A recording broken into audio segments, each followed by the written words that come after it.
tentang konsep Ratu Adil, karena saya juga sering membahas tentang konsep Ratu Adil. Mungkin teman-teman ada yang paham dan ada yang enggak gitu ya, dan ada yang peka atau ada juga yang enggak gitu. Makanya sekarang saya ingin coba bahas tentang Ratu Adil, konsep Ratu Adil dalam kehidupan nyata manusia di zaman sekarang. Tonton sampai selesai pembahasan ini agar tidak timbul salah paham. Ditonton saja.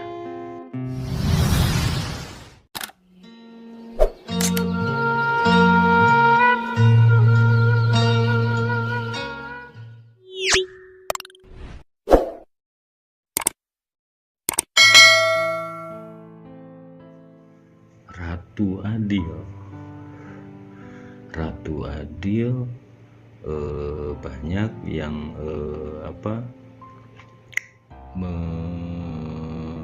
membayangkan bahwa ratu itu seorang wanita. Terus ada juga yang bilang seorang pria. Terus ada yang bilang raja tunggal, gitu kan.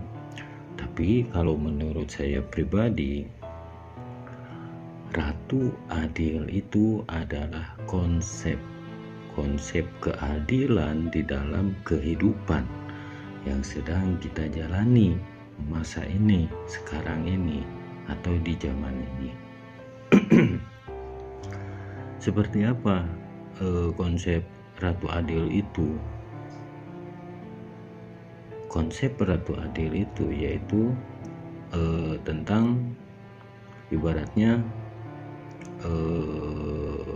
hukum sabab musabab. Adanya kejadian berarti ada penyebabnya gitu.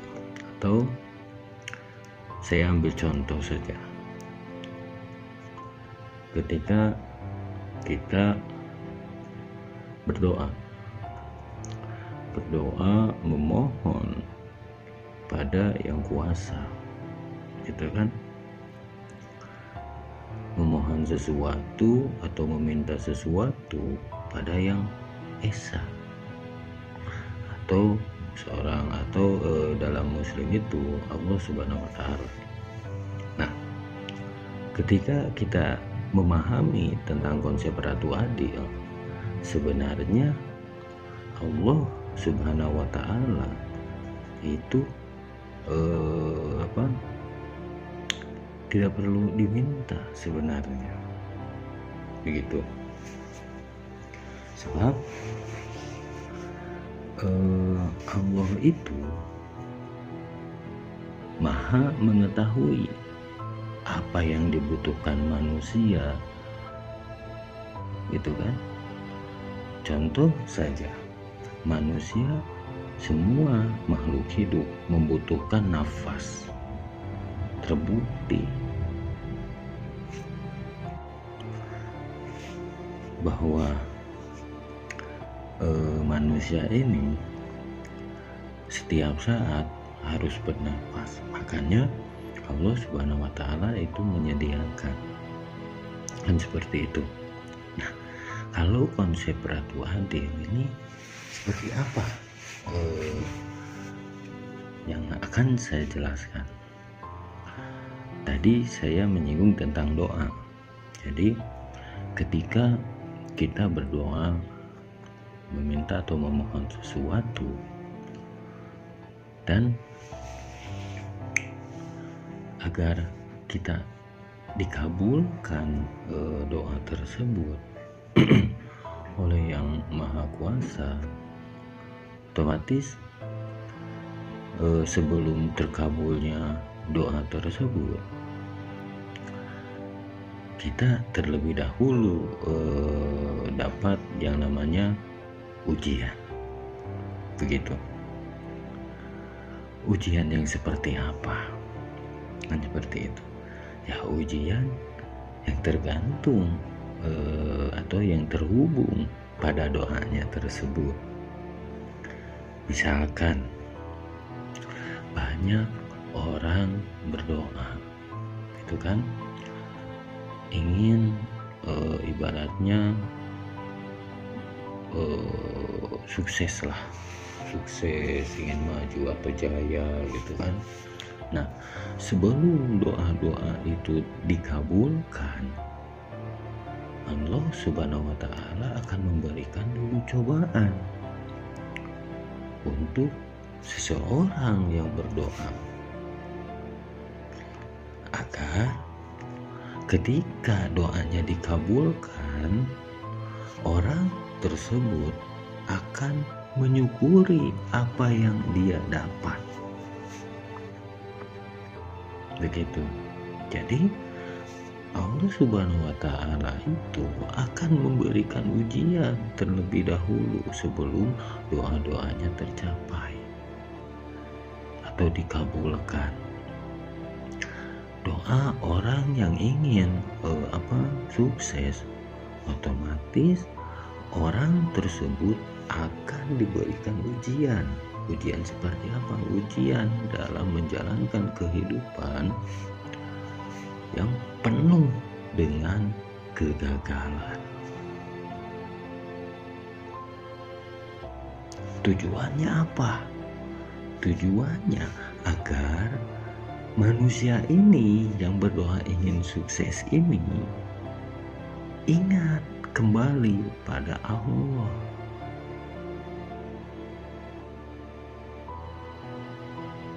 Ketika orang itu diberikan ujian yang disebut kegagalan, apa orang tersebut akan menyadari bahwa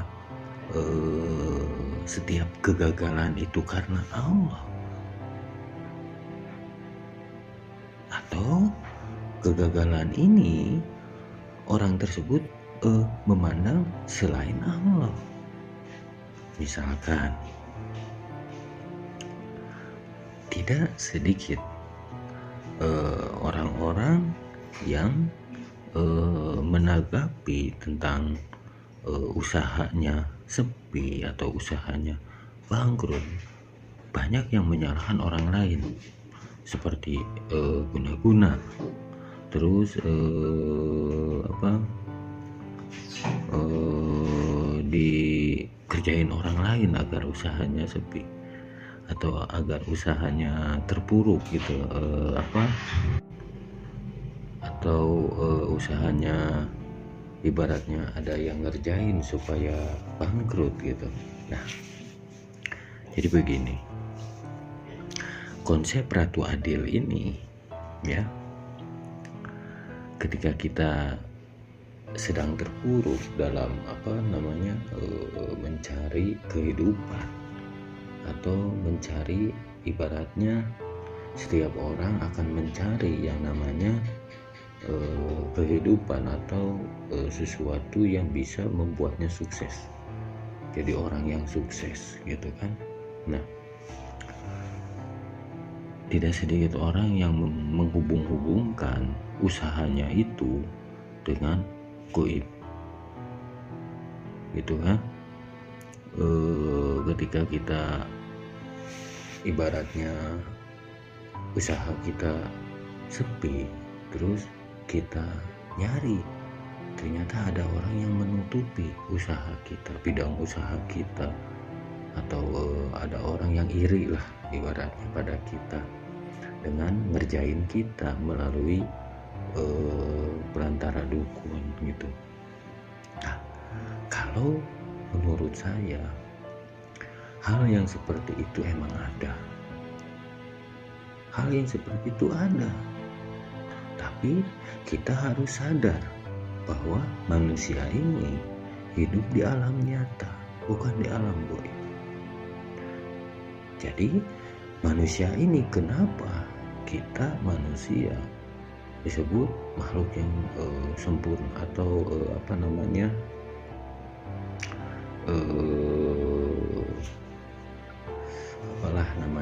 pokoknya intinya makhluk yang memiliki ibaratnya kendali akan jagat besar.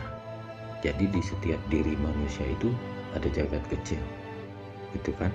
Nah, ketika kita sedang menghadapi usaha atau perjalanan dalam mencari atau mengais rezeki, menemukan hambatan, atau yang saya tadi bilang, ada orang yang iri dengki lah istilahnya dengan menggunakan dukun, gitu kan? Nah, banyak yang seperti itu.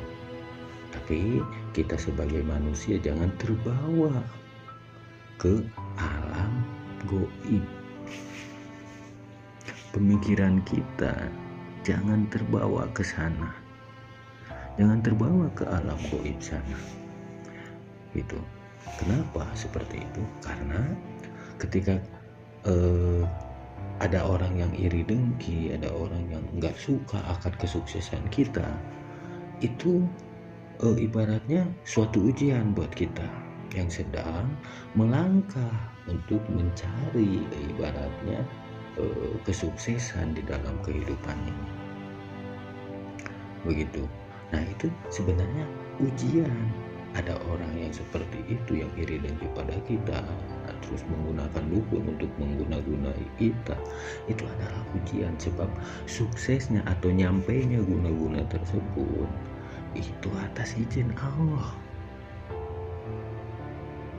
Semuanya atas izin Allah, hal baik atau hal buruk yang kita rasakan di kehidupan ini. Begitu. Nah, ketika kita berpikir terbawa ke alam gaib sana, maka kita ingin ibaratnya melawan yang namanya santet, melawan yang namanya guna-guna, atau melawan dukun tersebut. Kita sebenarnya sedang terjebak di dalam lingkup alam gaib tersebut, sementara kita manusia hidup di alam nyata, di alam fana ini, memiliki raga yang kasar, gitu. Nah, untuk menghadapi hal-hal yang seperti itu, bawa pikiran kita. Untuk apa manusia ini diberikan akal dan pikiran? Akal dan pikiran tersebut itulah kunci sebagai pemilik jagat cilik yang ada di dalam diri kita. Untuk apa? Untuk kita bisa mengendalikan jagat yang besar. Begitu. Nah, ketika kita berdoa ingin dilancarkan di usaha sukses atau gimana, kita akan terlebih dahulu diberikan kegagalan agar kita ini sadar bahwa kegagalan tersebut itu izin Allah.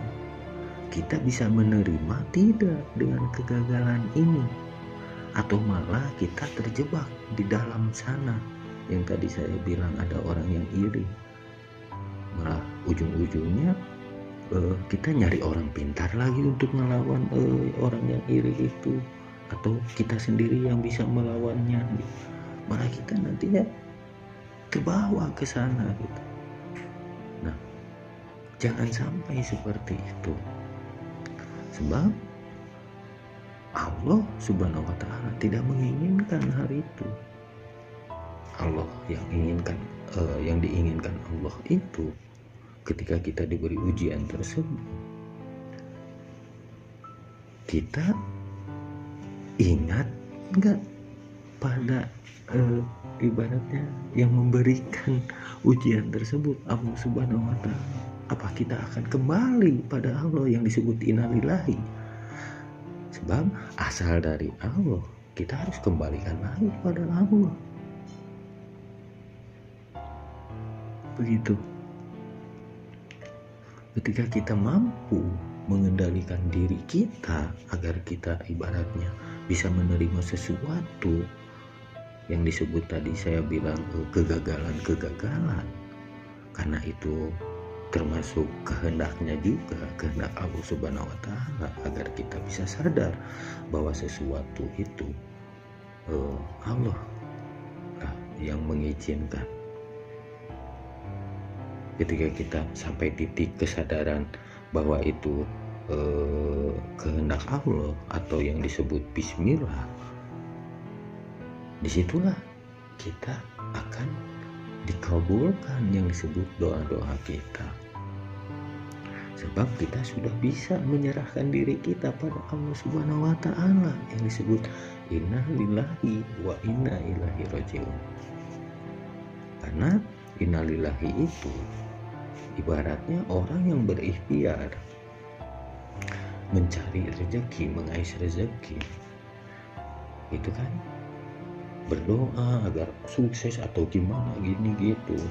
Tapi ketika di dalam perjalanan kita tidak sesuai dengan harapan yang kita inginkan, apa kita akan merasa ibaratnya itu kehendak Allah, atau karena kita merasa diri kita ini ibaratnya harus terus berjuang untuk terus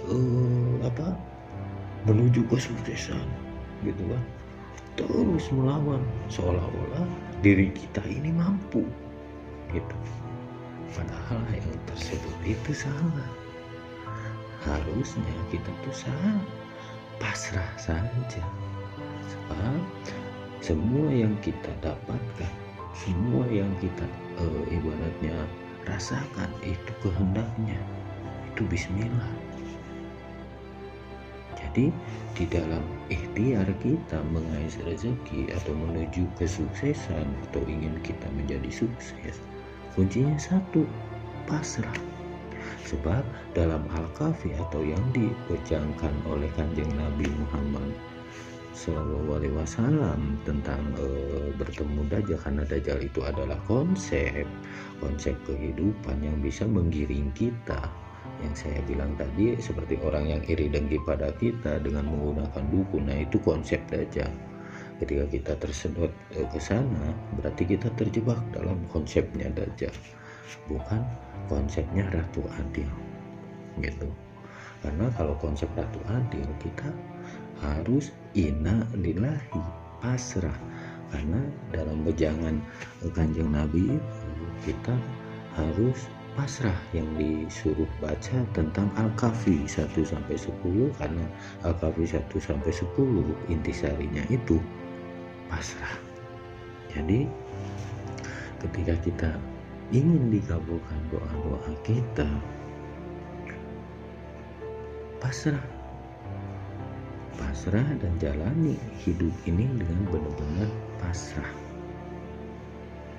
Entah hal baik atau hal buruk yang kita dapat, itu kehendaknya Bismillah.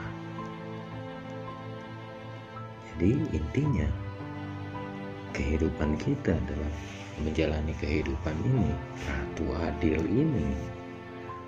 Ratu Adil atau konsep Ratu Adil ini, yaitu kita harus pasrah. Maka itu yang disebut konsep. Ketika kita berdoa, kemudian agar doa kita terkabul, itu kan Allah akan memberikan kita ujian berupa kegagalan. Itu konsepnya. Dengan menjalankan konsep tersebut, apa kita akan terus melawan atau kita berserah diri? Gitu. Jika orang yang berserah diri, maka doa tersebut akan cepat terkabulkan. Begitu. Itulah konsep Ratu Adil. Mungkin sedikit rumit dan sedikit perlu penalaran dan pemahaman yang mendalam. Mudah-mudahan bisa dimengerti atau dipahami. Sekian pembahasan kali ini. Wassalamualaikum warahmatullahi wabarakatuh. Sampurasun.